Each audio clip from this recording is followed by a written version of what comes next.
Hello students, I am Rafiq and I welcome you all in this class of real analysis. Under the broad topic of real analysis,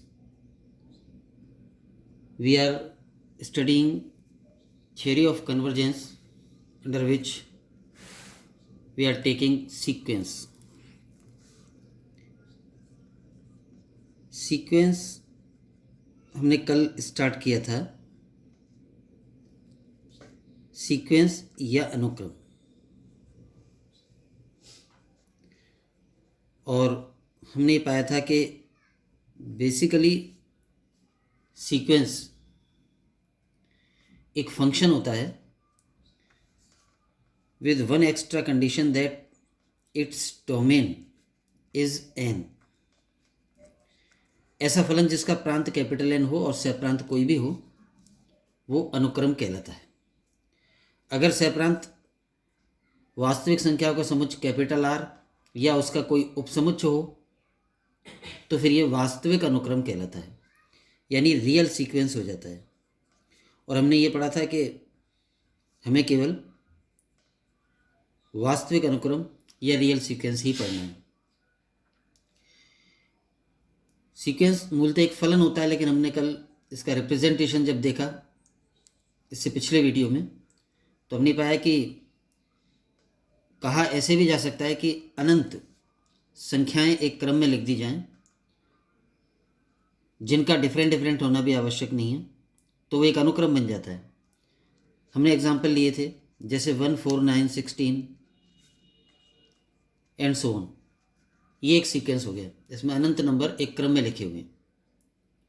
और वैसे ही एक फलन है जिसमें natural numbers के set capital N की image 1 है. Natural number का जो सेट है कैपिटल एन, उसके 1 की इमेज 1 है, एन के सेकंड एलिमेंट 2 की इमेज 4 है, 3 की 9 है, 4 की 16 है एंड सो ऑन. तो ये फलन भी है. और हम ऐसे भी कह सकते हैं कि अनंत संख्याएं एक क्रम में लिखी हुई हैं, तो ये अनुक्रम है. फिर इस अनुक्रम में ये इनफाइनाइट टर्म्स जो हैं, शॉर्ट फॉर्म में लिखने के लिए इसका हम व्यापक पद लिख देते हैं. जैसे यहाँ पर इसका व्यापक पद है एन स्क्वायर. एन की वैल्यूज़ 1, 2, 3, 4, 5 रखते जाएंगे इसमें एन स्क्वायर में, तो ये सारे पद आते जाएंगे. या इसको हम ऐसे भी लिख सकते हैं अनुक्रम को, सीक्वेंस एक्स एन, जहाँ बाहर लिख दें कि एक्स एन की वैल्यू कितनी है. एक्स एन बराबर है एन स्क्वायर, यानी अनुक्रम का एनवां पद एन स्क्वायर है और ये अनुक्रम है. इस तरह से हमने अनुक्रम पढ़ा था. अनुक्रम के रिप्रेजेंटेशन के अलावा अनुक्रम का परिसर भी पढ़ा था कि अनुक्रम में जितने एलिमेंट्स आते हैं, यानी जितने के पद आते हैं, उन सब का सेट बना लें तो उसका परिसर हो जाता है. और अनुक्रम के प्रकारों में अगर अनुक्रम के सारे पद एक जैसे हों, समान हों, तो वो कांस्टेंट सीक्वेंस कहलाता है. अचर अनुक्रम, तत्समक अनुक्रम हम उस अनुक्रम को कहते हैं जिसके पद ये हों 1, 2, 3, 4 एंड सो ऑन. वर्धमान अनुक्रम, ऐसे अनुक्रम को एकदिष्ट वर्धमान कहते हैं जिसके प्रत्येक पद से अगला पद बड़ा या बराबर हो. ऐसे अनुक्रम को निरंतर वर्धमान कहते हैं जिसके प्रत्येक पद से अगला पद बड़ा हो. ह्रासमान में, एकदिष्ट ह्रासमान में प्रत्येक पद से अगला पद छोटा या बराबर हो, और निरंतर ह्रासमान में प्रत्येक पद से अगला पद छोटा ही हो. एकदिष्ट वर्धमान जनरल है, निरंतर वर्धमान उसका पर्टिकुलर रूप है, यानी निरंतर वर्धमान भी एकदिष्ट वर्धमान के अंतर्गत आएगा. अनुक्रम की परिबद्धता पढ़ी थी हमने. समुच्चय की परिबद्धता हमने पहले पढ़ी थी ordered field and complete ordered field वाले चैप्टर्स में. और जो समुच्चय की परिबद्धता का कंसेप्ट है, वही यहाँ पर अनुक्रम की परिबद्धता का भी कंसेप्ट है. अगर कोई नंबर ऐसा है, कोई रियल नंबर के अनुक्रम के सारे पद उस के से छोटे या बराबर है, या वो के अनुक्रम के सभी पदों से बड़ा या बराबर है, तो के अनुक्रम का अपर बाउंड कहलाता है. सिमिलरली अगर कोई नंबर के ऐसा है जो अनुक्रम के सभी पदों से छोटा या बराबर है, तो के लोअर बाउंड कहलाता है. जिस अनुक्रम का अपर बाउंड विद्यमान हो वो अपर बाउंडेड सीक्वेंस या ऊपरी परिबद्ध अनुक्रम कहलाता है, और जिसका लोअर बाउंड विद्यमान हो वो लोअर बाउंडेड सीक्वेंस या निम्न परिबद्ध अनुक्रम कहलाता है. अगर अपर बाउंड होगा तो फिर एक नहीं होगा, अनंत होंगे। और इसी तरह से लोअर बाउंड या तो होगा ही नहीं, और अगर होगा तो फिर अनंत ही होंगे।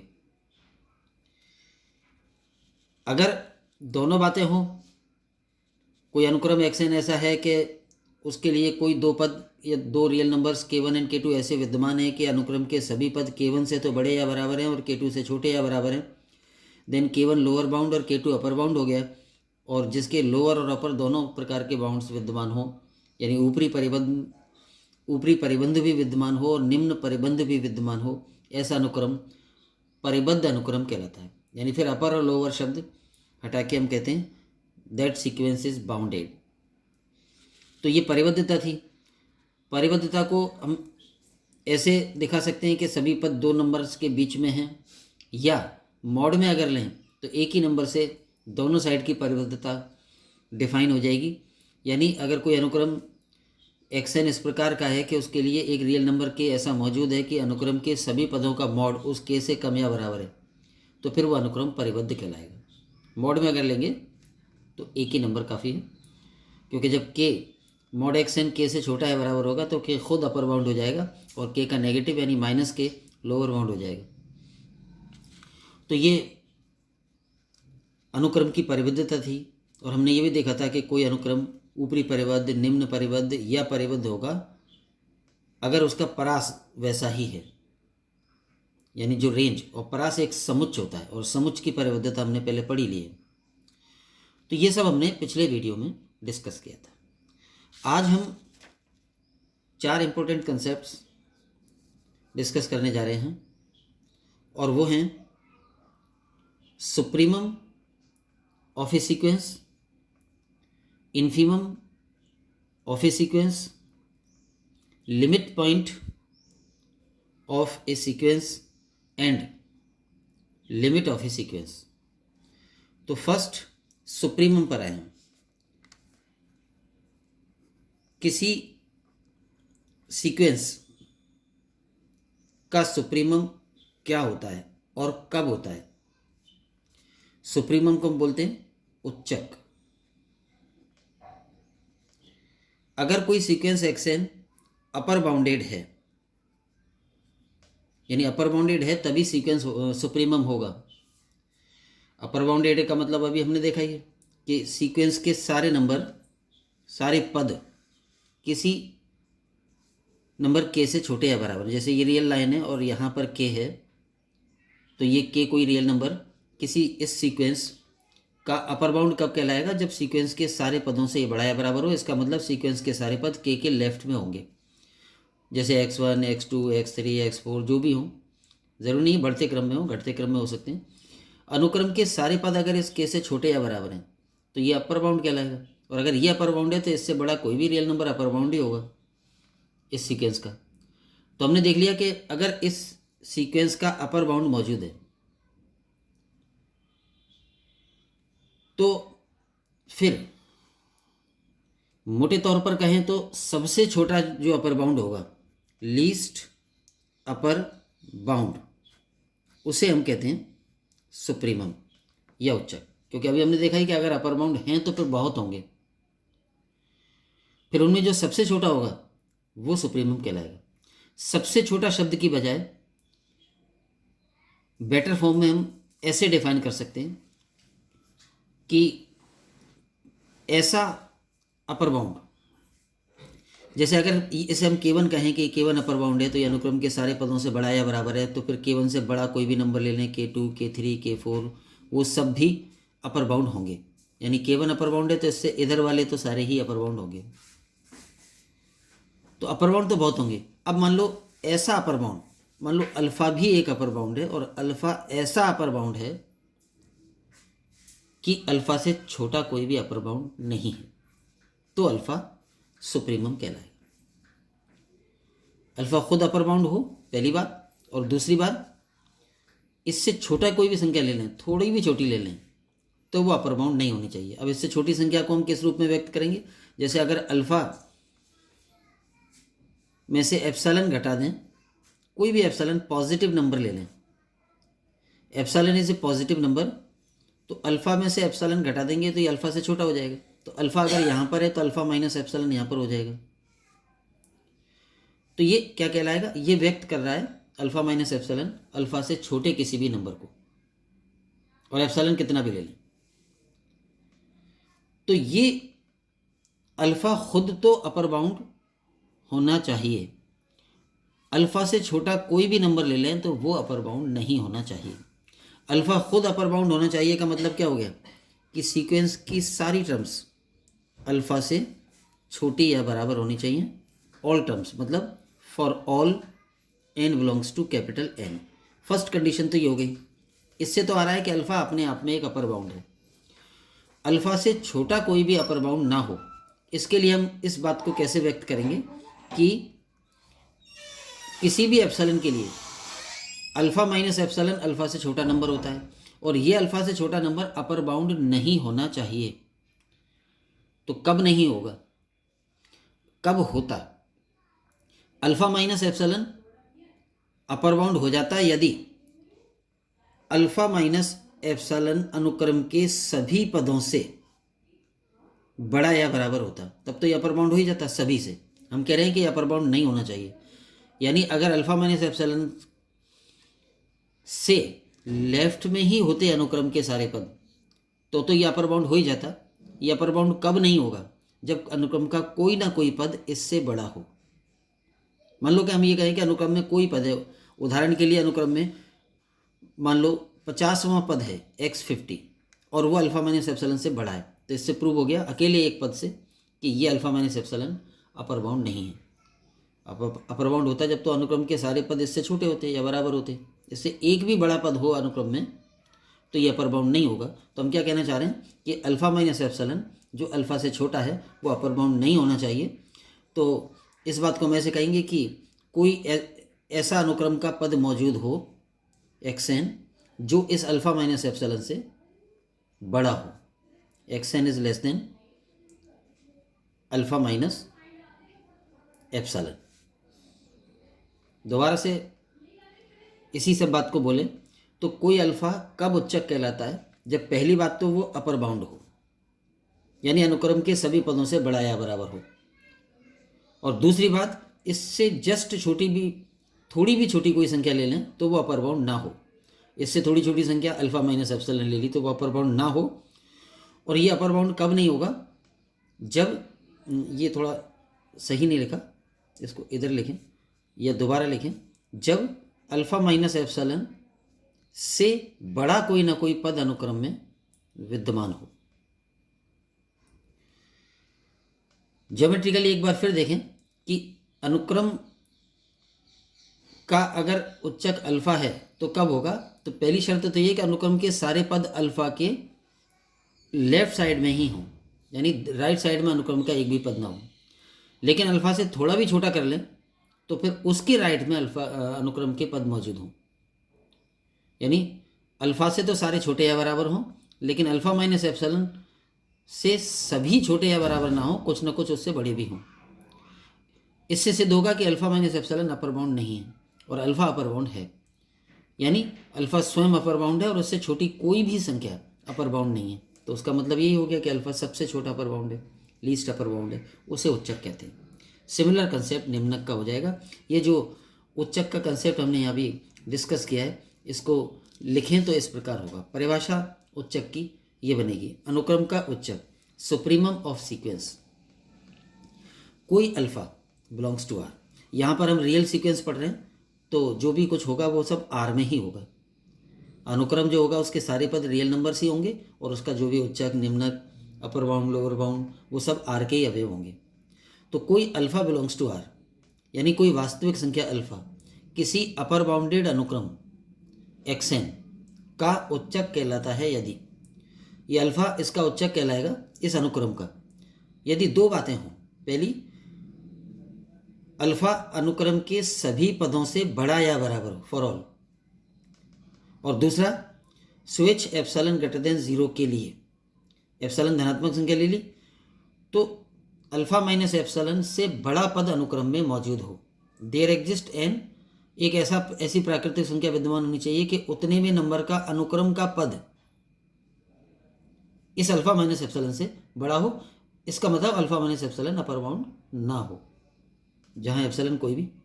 तो पहला पॉइंट बताता है कि अल्फा अपने आप में अपर बाउंड होना चाहिए, और सेकंड पॉइंट बताता है कि अल्फा से छोटी कोई भी संख्या हो वो अपर बाउंड नहीं होनी चाहिए, तो अल्फा सुप्रीमम या उच्चक कहलाता है। सेम कंसेप्ट सुप्रीमम का हमने पहले भी डिफाइन किया है। उस समय सुप्रीमम ऑफ ए सेट समुच्च का अनुक्रम समुच्च का उच्चक डिफाइन किया था, और अब अनुक्रम का उच्चक डिफाइन किया है। मोटे तौर पर कंसेप्ट सेम है। ऐसा अपर बाउंड जिससे छोटा कोई अपर बाउंड ना हो उच्चक कहलाता है, एक लाइन में अगर बोलें तो। सिमिलर कंसेप्ट हम निम्नक का ले सकते हैं। ये इस फिगर में वही बात समझाइए, जैसे ये अल्फा है, ये अनुक्रम का सुप्रीमम या उच्चक कब कहलाएगा, ये पॉइंट कि अनुक्रम के सारे पद तो इससे छोटे या बराबर हों, और इससे थोड़ा भी छोटा कर लें अल्फा माइनस एप्सिलॉन, तो वो अपर बाउंड ना हो, यानी उससे बड़ा कोई ना कोई पद अनुक्रम में मौजूद हो। अब आती बात अनुक्रम का निम्नक, इन्फीमम ऑफ ए सीक्वेंस। तो कोई real number alpha belongs to R, किसी अनुक्रम एक्सएन जो कि लोअर बाउंडेड होनी चाहिए, निम्न परिबद्ध होनी चाहिए, का निम्नक कहलाता है यदि। तो निम्नक कब कहलाएगा, दो शर्तें हैं। पहली बात तो अल्फा अपने आप में लोअर बाउंड होना चाहिए, निम्न परिबंध होना चाहिए, और उसके लिए क्या है कि अल्फा अनुक्रम के सभी पदों से छोटा या बराबर। जैसे वहाँ पे बड़ा या बराबर था तो अपर बाउंड था, यहाँ पर अनुक्रम के सभी पदों से अल्फा छोटा या बराबर हो, पहली बात। और दूसरा पॉइंट क्या, इससे बड़ा कोई लोअर बाउंड ना हो, यानी ये सबसे बड़ा लोअर बाउंड हो तो निम्नक कहलाता है, इन्फीमम कहलाता है। तो पहली बात तो ये लोअर बाउंड हो, अनुक्रम के सभी पदों से छोटा या बराबर हो, और दूसरी बात इससे बड़ा कोई भी, इससे बड़ा को हम कैसे व्यक्त करेंगे, स्वेच्छ एप्सिलॉन के लिए अल्फा प्लस एप्सिलॉन इससे बड़ा हो जाएगा, वो लोअर बाउंड ना हो। कब होता, इस फिगर में देखें,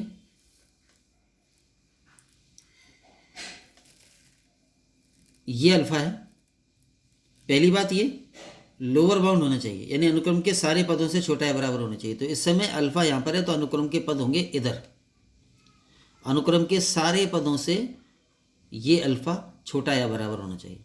इससे तो ये हो गया लोअर बाउंड।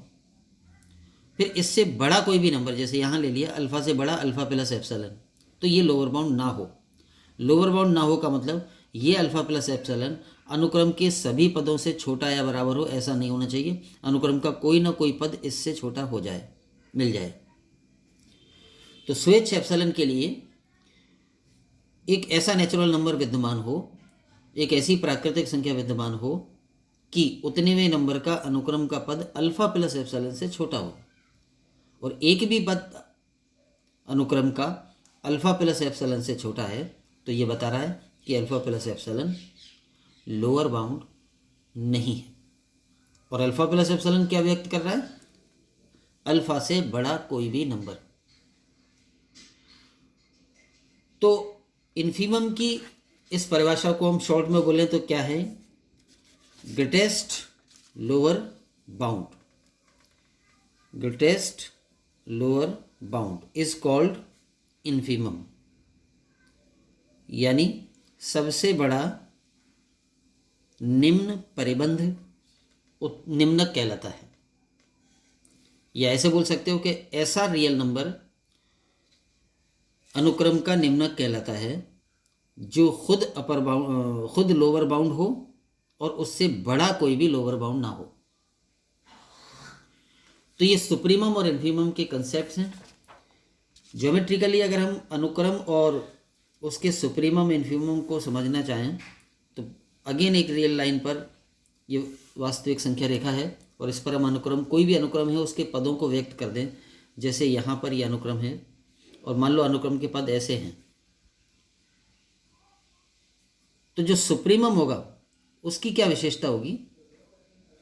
मान लो अल्फा सुप्रीमम है, तो अनुक्रम के पद अल्फा के बाईं तरफ ही होंगे सारे, यानी अल्फा से छोटे या बराबर ही होंगे। लेकिन अल्फ़ा के करीब से करीब पहुंच रहे होंगे। अल्फ़ा से बहुत दूर लेफ्ट में ही अनुक्रम के पद ख़त्म नहीं हो जाएंगे। मान लो अल्फ़ा से बड़ी कोई संख्या, ये अल्फ़ा सुप्रीमम है और अल्फ़ा से बड़ी कोई संख्या है, मान लो अल्फ़ा 1, तो ये अपर बाउंड है, ये अपर बाउंड है। तो इधर अगर ये सुप्रीमम है, ये उच्चक है, तो इससे बड़े सारे नंबर अपर बाउंड होंगे और ये खुद भी अपर बाउंड होगा, लेकिन इससे छोटा कोई अपर बाउंड नहीं होगा।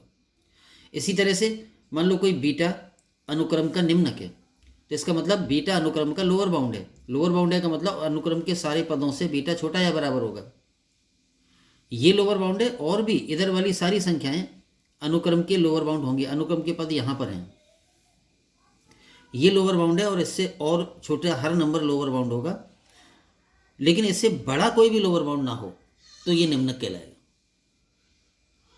यानी अपर बाउंड्स में सबसे छोटा सुप्रीमम कहलाता है और लोअर बाउंड्स जितने हैं उनमें सबसे बड़ा इन्फीमम कहलाता है। तो ये सुप्रीमम और इन्फीमम की कंसेप्ट्स हो गए, जो कि आपके लिए नए नहीं हैं, क्योंकि हमने सेट्स के सुप्रीमम और इन्फीमम काफ़ी डिटेल में पहले समझ लिए थे। अब हम आते हैं एक और concept, limit point of a sequence. और ये भी कंसेप्ट नया नहीं है, क्योंकि समुच्चय का सीमा बिंदु हमने पहले पढ़ लिया है और समुच्चय के सीमा बिंदु या लिमिट पॉइंट से रिलेटेड एक बहुत इंपॉर्टेंट थ्योरम हमने पहले प्रूव की थी, बाल्ज़ानो-वास्टास थ्योरम, बाल्ज़ानो-वास्टास थ्योरम फॉर सेट्स। और उसमें क्या प्रूव किया था हमने, every infinitely bounded set has a limit point. प्रत्येक परिबद्ध समुच्चय, अपरिमित परिबद्ध समुच्चय का कम से कम एक सीमा बिंदु होता है, ये थ्योरम थी। तो वहाँ पर हमने सीमा बिंदु की परिभाषा पढ़ी थी समुच्चय की। पहले मैं उसी को रिवाइज कर दूँ। एस कोई समुच्चय है, समुच्चय का मतलब आर का सबसेट है, यानी एस कुछ वास्तविक संख्याओं का समुच्चय। तो कोई रियल नंबर अल्फा एस का सीमा बिंदु कब कहलाएगा, जब अल्फा के किसी भी प्रतिवेश में, यानी कोई भी पॉजिटिव नंबर एप्सिलॉन ले लें, जैसे हम कहेंगे अल्फा के प्रतिवेश की त्रिज्या, तो अल्फा का प्रतिवेश बनेगा alpha minus epsilon to alpha plus epsilon. जैसे रियल लाइन पर अल्फा यहाँ पर है और एप्सिलॉन हमने एक पॉजिटिव संख्या ले ली, तो अल्फा से छोटा, अल्फा से एप्सिलॉन कम, ये नंबर हो जाएगा अल्फा माइनस एप्सिलॉन, ये नंबर, और अल्फा से एप्सिलॉन अधिक, यानी ये नंबर, ये हो जाएगा अल्फा प्लस एप्सिलॉन। और अल्फा माइनस एप्सिलॉन से अल्फा प्लस एप्सिलॉन तक का ये जो अल्फा का प्रतिवेश बन गया, नेबरहुड बन गया, इसमें समुच्चय एस के अनंत अवयव होने चाहिए, चाहे ये प्रतिवेश कितनी भी रेडियस का बना लिया जाए, मतलब कितनी भी कम या कितनी भी ज़्यादा। यानी ये जो प्रतिवेश की त्रिज्या हमने एप्सिलॉन ली है, ये चाहे कितनी भी छोटी धनात्मक संख्या हो या कितनी भी बड़ी धनात्मक संख्या हो, अल्फा का जो भी प्रतिवेश बने उसमें समुच्चय एस के अनंत अवयव मौजूद हों। जैसे इसमें अनंत अवयव होंगे एस के, फिर अगर हम एप्सिलॉन कम कर दें तो प्रतिवेश छोटा हो जाएगा, अल्फा माइनस एप्सिलॉन से अल्फा प्लस एप्सिलॉन तक छोटा प्रतिवेश रह गया, तो इस छोटे प्रतिवेश में भी समुच्चय एस के अनंत अवयव होने चाहिए। और अल्फा का छोटा प्रतिवेश ले लें, यानी एप्सिलॉन और कम कर दें तो ये और छोटा प्रतिवेश हो जाएगा अल्फा का, इस और छोटे प्रतिवेश में भी एस के अनंत अवयव होने चाहिए। चाहे कितना ही छोटा प्रतिवेश कर लें अल्फा का, उसमें अनंत अवयव हमेशा रहेंगे समुच्चय एस के, तब अल्फा समुच्चय एस का सीमा बिंदु कहलाता है। ये हमने समुच्चय के सीमा बिंदु का कंसेप्ट बहुत डिटेल में पहले पढ़ लिया है। जो बाद में जुड़े हैं वो इन सब कंसेप्ट्स को समझने के लिए पहले वो वीडियोस देखें जो आपको प्ले लिस्ट में मिल जाएंगे, जिनमें ये कंसेप्ट्स हमने सेट के लिए पढ़े थे, तो बेटर समझ में आएगा। तो सेट का सीमा बिंदु क्या होता है वो हम डिस्कस कर चुके हैं। सेम कंसेप्ट यहाँ पर अनुक्रम का सीमा बिंदु के लिए है। बस इतना ही फर्क है कि समुच्चय के अनंत अवयव उस प्रतिवेश में होने चाहिए और यहाँ पर अनुक्रम के अनंत पद उस प्रतिवेश में होने चाहिए। तो अनुक्रम के सीमा बिंदु की डेफिनेशन इस तरह से हो जाएगी।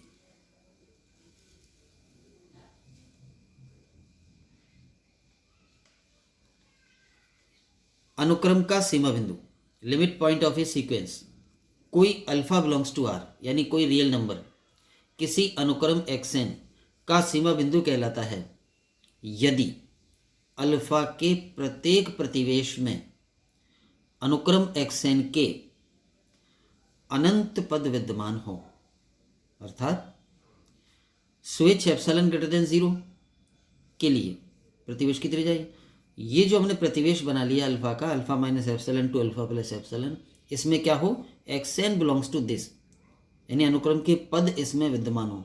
कौन से पद? तो वो लिख रहा है n के अनंत मानों के लिए, यानी अनुक्रम के अनंत पद इसमें विद्यमान हो। अब चाहे प्रतिवेश कितना ही बड़ा या कितना ही छोटा बना लें, हर प्रतिवेश में इस अनुक्रम के अनंत पद मौजूद होंगे, तो ये अल्फा सीमा बिंदु कहलाएगा इस अनुक्रम का। समुच्चय के जब अनंत अवयव प्रतिवेश में विद्यमान होते हैं तो वो सारे अनंत अवयव डिफरेंट होते हैं, भिन्न भिन्न होते हैं। लेकिन अनुक्रम के अनंत पद अगर किसी प्रतिवेश में विद्यमान होने हैं तो ज़रूरी नहीं है कि वो अनंत पद डिफरेंट हो, क्योंकि अनुक्रम में बहुत सारे पद सेम भी हो सकते हैं। तो यहाँ अनुक्रम के पदों की संख्या जो इस प्रतिवेश में विद्यमान है वो अनंत होनी चाहिए, चाहे वो पद समान ही क्यों ना हो। तो ये अनुक्रम के सीमा बिंदु का कंसेप्ट है, और एग्जाम्पल लेके भी अनुक्रम के सीमा बिंदु का कंसेप्ट समझ लेंगे इस डेफिनेशन के बाद। लेकिन उससे पहले हम एक और डेफिनेशन अनुक्रम का सीमा बिंदु के लिए, अनुक्रम के लिए ले रहे हैं, वो है अनुक्रम की लिमिट ऑफ ए सीक्वेंस। अब यहाँ पर आप ध्यान दे लें कि सेट्स जब हमने पढ़े थे तो सेट्स का सीमा बिंदु पढ़ा था, और अनुक्रम में हम सीमा बिंदु भी पढ़ रहे हैं और सीमा भी पढ़ रहे हैं। सेट में तो सीमा बिंदु ही था, सीमा नहीं होती थी। हमने ये कभी नहीं पढ़ा होगा कि समुच्चय S की सीमा L है, limit of A set is L, ये कभी नहीं होता। समुच्चय की कोई सीमा नहीं होती, लिमिट नहीं होती। तो समुच्चय के लिए क्या होता है? समुच्चय केवल सीमा बिंदु हो सकता है, सीमा का कोई कंसेप्ट नहीं है। अनुक्रम में दोनों है, अनुक्रम का लिमिट पॉइंट भी हो सकता है और अनुक्रम की लिमिट भी हो सकती है। तो अब हम लें, क्योंकि सीमा बिंदु की जो अभी हमने डेफिनेशन समझी है वो तो ठीक वैसी ही है जैसे समुच्चय का सीमा बिंदु होता था, वैसा ही अनुक्रम का सीमा बिंदु है। लेकिन लिमिट या सीमा ये केवल अनुक्रम की होती है, ये समुच्चय की नहीं होती है। तो ये फिर नया कंसेप्ट हो गया, हालांकि सीमा बिंदु से काफ़ी हद तक मिलता है ये कंसेप्ट, लेकिन कुछ डिफरेंस भी है। खैर, हम इस पर आए कि सीमा क्या होती है अनुक्रम की, किसे कहते हैं। भावार्थ रूप में देखें तो अनुक्रम की सीमा का मतलब यह है कि अनुक्रम के पद परिवर्तित होते हुए किस संख्या की ओर अग्रसर हो रहे हैं, वो अनुक्रम की सीमा कहलाएगी। फॉर एग्जाम्पल, ये वाला जो सीक्वेंस है 1, 1/2, 1/3, 1/4, ये एक सीक्वेंस है जो हमने कल भी डिस्कस किया था। अगर हम ज्योमेट्रिकली इस अनुक्रम के पदों को देखेंगे तो हम पाएंगे कि ये अनुक्रम के पद जहाँ भी संख्या रेखा पर 1 है और मान लो यहाँ 0 है, तो पहला पद अनुक्रम का यहाँ है, दूसरा पद 1/2 छोटा हो गया, तीसरा पद 1/3 1/2 से भी छोटा होगा, चौथा पद 1/4 और छोटा हो जाएगा। अगर हम इस अनुक्रम के पदों को देखें कि ये संख्या रेखा पर किस ओर अग्रसर हो रहे हैं। तो यहाँ था, फिर दूसरा पद यहाँ आ गया, तीसरा यहाँ आ गया, चौथा यहाँ आ गया, पांचवा इधर इधर इधर जाते जाएंगे। तो हम पाएंगे कि ये जो अनुक्रम के सारे पद हैं ये घटते घटते शून्य की ओर अग्रसर हो रहे हैं। तो 0 इसकी सीमा हो जाएगी, यानी वह नंबर कि अनुक्रम के सारे पद उसकी ओर अग्रसर हो रहे हैं। जैसे दूसरा अनुक्रम ले, हम ले लेते हैं n-1/n, ये सीक्वेंस। अगर हम इसमें n बराबर 1 2 3 4 5 रखते जाएंगे तो अनुक्रम का पहला पद 0 आएगा, दूसरा पद n बराबर 2 रखने पर 1/2 आएगा, फिर 2/3 आएगा, फिर 3/4 आएगा, and so on, 4/5 and so on. ये अनुक्रम है। इस अनुक्रम के पदों को अगर हम समझें कि ये किस ओर अग्रसर हो रहे हैं, तो पहला पद 0 यहाँ पर है, दूसरा पद 1/2 इससे बड़ा हो गया, ये पद बढ़ रहे हैं। 2/3 और बड़ा नंबर है, 3/4 और बड़ा नंबर है। इस अनुक्रम के हर पद से अगला पद बढ़ेगा, यानी कि दाईं तरफ अग्रसर हो रहे हैं। लेकिन हम देख रहे हैं कि कितना ही बढ़ रहे हैं, 1 से बड़ा कभी नहीं होगा इसमें पद, हमेशा पद अनुक्रम का 1 से छोटा ही रहेगा, क्योंकि हर अंश से बड़ा है। जब ऊपर वाला नंबर बड़ा, नीचे वाला नंबर छोटा होता है, ऊपर वाला नंबर छोटा, नीचे वाला बड़ा होता है, दोनों पॉजिटिव होते हैं, तो वैल्यू 1 से कम आती है। ये 0 है, 1 जहाँ भी होगा हम ये आसानी से समझ सकते हैं कि इस अनुक्रम के पद दाईं तरफ जाते जा रहे हैं, लेकिन 1 तक नहीं पहुँचेंगे, 1 को पार भी नहीं करेंगे। तो हम ये कह सकते हैं कि इस अनुक्रम के पद किस ओर अग्रसर हो रहे हैं, 1 की ओर। इसलिए 1 इस अनुक्रम की सीमा है। तो भावार्थ के तौर पर, मोटे तौर पर हम ये कह सकते हैं कि वह संख्या जिसकी ओर अनुक्रम के पद अग्रसर हो रहे हैं वो सीमा है। लेकिन ये बहुत तकनीकी परिभाषा नहीं है। टेक्निकल डेफिनेशन सीमा की ये होगी, कोई अल्फा बिलोंग्स टू आर, यानी कोई रियल नंबर किसी अनुक्रम की सीमा कहलाता है यदि स्वेच्छ एप्सिलॉन के संगत ऐसा n0 विद्यमान हो, एक निश्चित प्राकृतिक संख्या n0 ऐसी विद्यमान हो कि जो स्वेच्छ एप्सिलॉन लेकर हमने अल्फा का प्रतिवेश बनाया है, इस प्रतिवेश में अनुक्रम के पद विद्यमान हो। कौन से पद? जिनका पद नंबर n उस निश्चित प्राकृतिक संख्या n0 से बड़ा हो, यानी n0 वे पद के बाद वाले सारे पद अल्फा के इस प्रतिवेश में मौजूद हों। n0 वे पद के बाद वाले कितने पद होंगे? किसी भी पद के बाद अनुक्रम में कितने पद होते हैं? जैसे मैं कहूँ कि 50वें पद के बाद अनुक्रम में कितने पद हैं, तो अनंत हैं। मैं कहूँ कि 100वें पद के बाद अनुक्रम में कितने पद हैं, तो 101वां, 102वां अप टू इन्फिनिटी, तो भी अनंत है। तो किसी भी निश्चित प्राकृतिक संख्या के बाद कितने पद हैं तो वो अनंत होता है हमेशा। तो इस प्रतिवेश में n0 वें पद के बाद के सभी पद मौजूद होने चाहिए का मतलब अनंत पद होने चाहिए। सीमा बिंदु की परिभाषा में भी अनंत पद थे, यहाँ भी अनंत पद हैं, लेकिन यहाँ अंतर यह है कि यहाँ एक निश्चित क्रम के पद के बाद के सारे पद कंटिन्यूसली इस प्रतिवेश में होने चाहिए।